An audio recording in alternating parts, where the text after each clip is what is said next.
এতটুকু যদি না থাকে, প্রেমের কি স্বাদ বলো যদি কাটা না থাকে।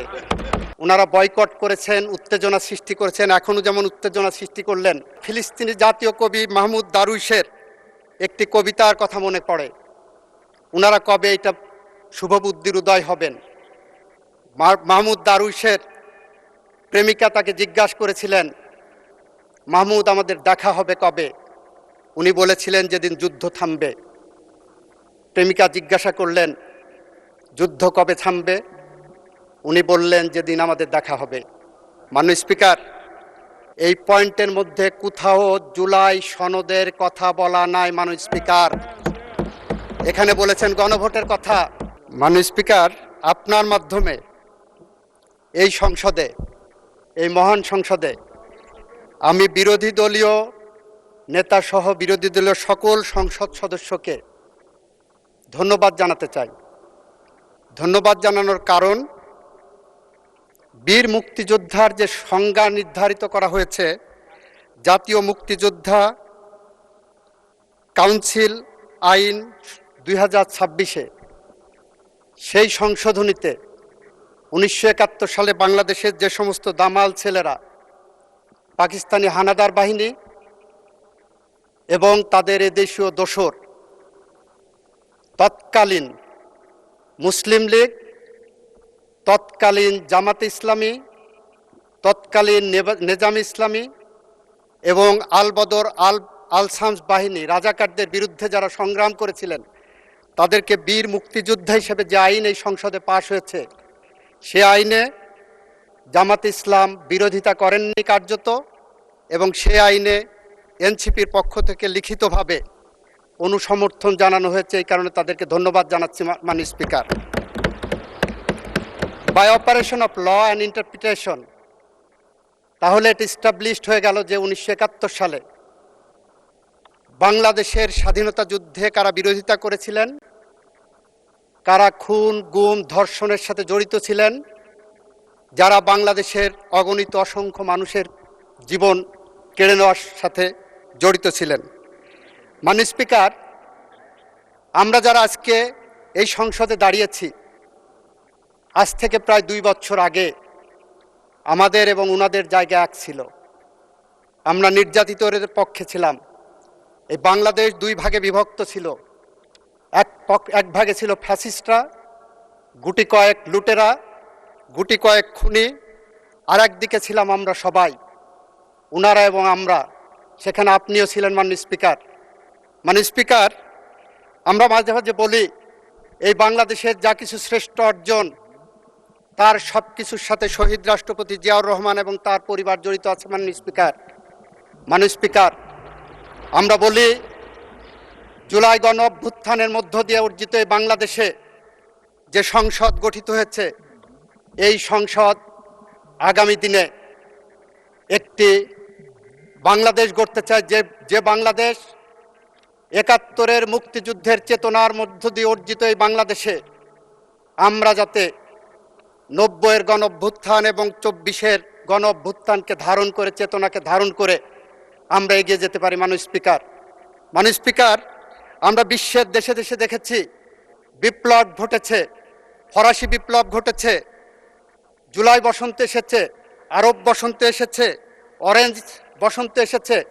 সমস্ত বসন্তের পরেই সে দেশের রাজনৈতিক দলগুলোর মধ্যে একটি সমঝোতা হয়। সেই সমঝোতার ভিত্তি হয় গণ অভ্যুত্থানের চেতনা। কিন্তু আমরা যেটা দেখছি, অত্যন্ত দুঃখের সাথে, পরিতাপের সাথে আমি লক্ষ্য করলাম, গতকাল জাতীয় সংসদে একটি লিফলেট পেলাম। মাননীয় স্পিকার, সেই লিফলেটে ওনারা 11 দলীয় জোটের পক্ষ থেকে একটি লিফলেট দিয়েছেন, বিরোধী দল কেন সংস্কার চায়। সেখানে কয়েকটি পয়েন্ট দিয়েছেন।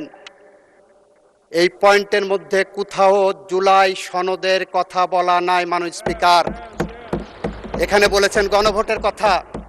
ব্যাখ্যা করেছি, জুলাই সনদ থেকে গণভোটকে ডেভিয়েট করা হয়েছে। That is a fraud on the constitution and that is a fraud on the law. এটা আমরা বলেছি। এখানে কোথাও জুলাই জাতীয় সনদ, যেটা 33টি রাজনৈতিক দল স্বাক্ষর করেছিলেন, তার কোথাও নাম চিহ্ন এখানে নাই। মাননীয় স্পিকার, এটা পড়তে যে মনে হলো 33-এ পাশের একটা থিওরি আছে মাননীয় স্পিকার। এই যে আমরা 33-এ পাস পরীক্ষা করি না, আমাদের দেশে এক্সামিনেশন সিস্টেমে 33-এ পাস, এটা পড়তে যে মনে হলো কি আমি 33-এ পাশের স্টেজে আছি। 33-এ পাস আসলো 1858 সালে। এই উপমহাদেশে যখন ম্যাট্রিকুলেশনের পরীক্ষা শুরু হবে, সেই সময় কতই পাস হবে নির্ধারণ করতে পারছে না। তখন ব্রিটিশ শাসক ছিলেন, ব্রিটিশদের কাছে পাঠানো হলো যে 33-এ কততে পাস হবে। তখন ব্রিটেনে পাশের মার্কস ছিল 65 নাম্বার। ব্রিটিশরা মনে করতেন এই উপমহাদেশের মানুষ ব্রিটিশদের থেকে অর্ধেক বুদ্ধি ধারণ করে, তাই ওনারা 32.5 নাম্বারে পাশের মার্কস করলেন মাননীয় স্পিকার। ওখানে ছিল 65, এখানে হলো 32.5। 4 বছর পরে 1862 সালে এটা 33 করা হলো।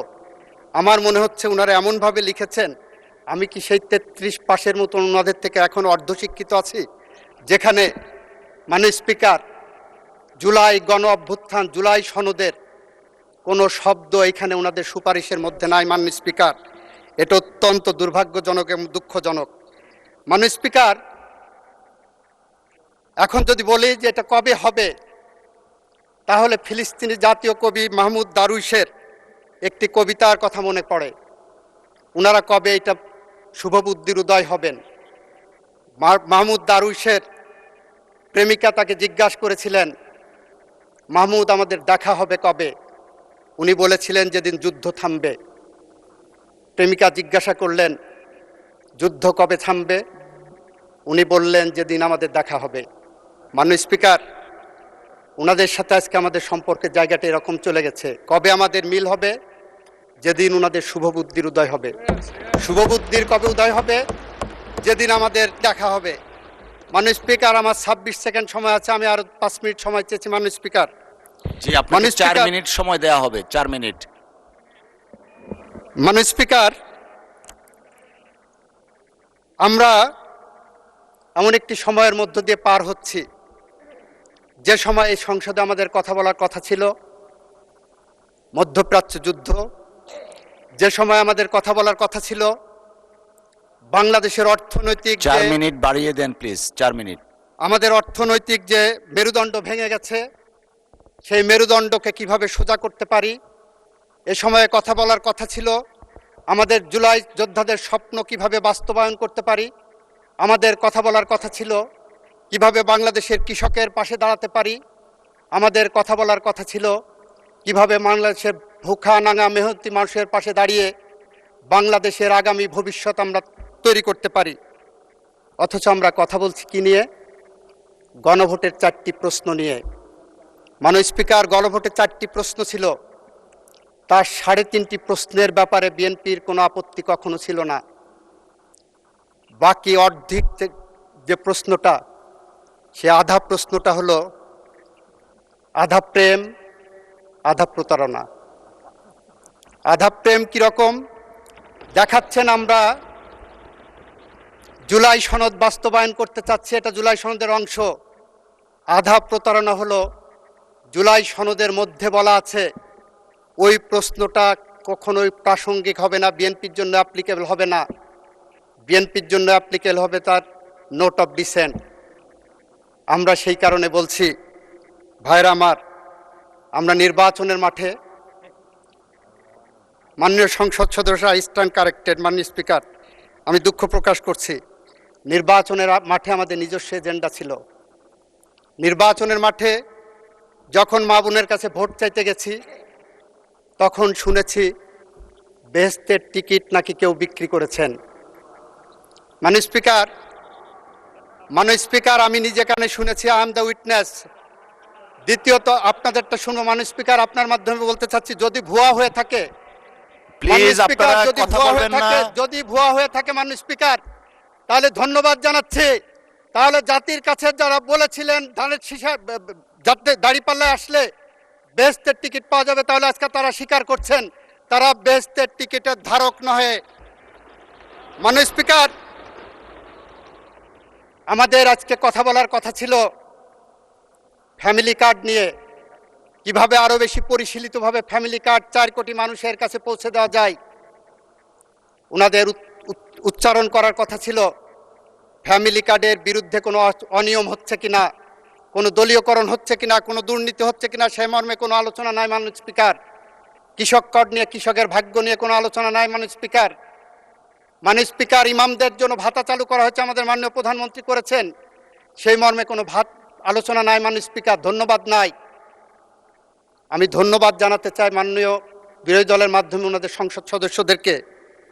এই সংসদ মাঝে মাঝে নির্জীব হয়ে গিয়েছিল, মাঝে মাঝে অনাহুত কারণে, উইদাউট এনি রিজনেবল গ্রাউন্ড ওনারা বয়কট করেছেন, উত্তেজনা সৃষ্টি করেছেন। এখনও যেমন উত্তেজনা সৃষ্টি করলেন, এতটুকু যদি না থাকে, প্রেমের কি স্বাদ বলো যদি কাটা না থাকে। আমরা সেই কারণে মাননীয় স্পিকার বলছি, আসেন বাংলাদেশকে গড়ি, আসেন শহীদ রাষ্ট্রপতি জিয়াউর রহমানের আদর্শে গড়া যে বাংলাদেশ। আপনাদেরকে ধন্যবাদ জানাই, অনেকে শহীদ রাষ্ট্রপতি জিয়াউর রহমানের আদর্শের কথা বলেছেন, খালেদা জিয়ার কথা বলেছেন। আসেন সেই স্বপ্নের সিঁড়ি বেয়ে হেঁটে চলি। যদি আমরা ব্যর্থ হই, তাহলে কবি হেলাল হাফিজের ভাষায় আমরা উত্তর পুরুষের ভীরুকা পুরুষের উপমা হয়ে থাকব। নিশ্চয়ই আপনারা সেটা চান না, আমরা তো চাই না। আসেন সেই পথ ধরে হাঁটি।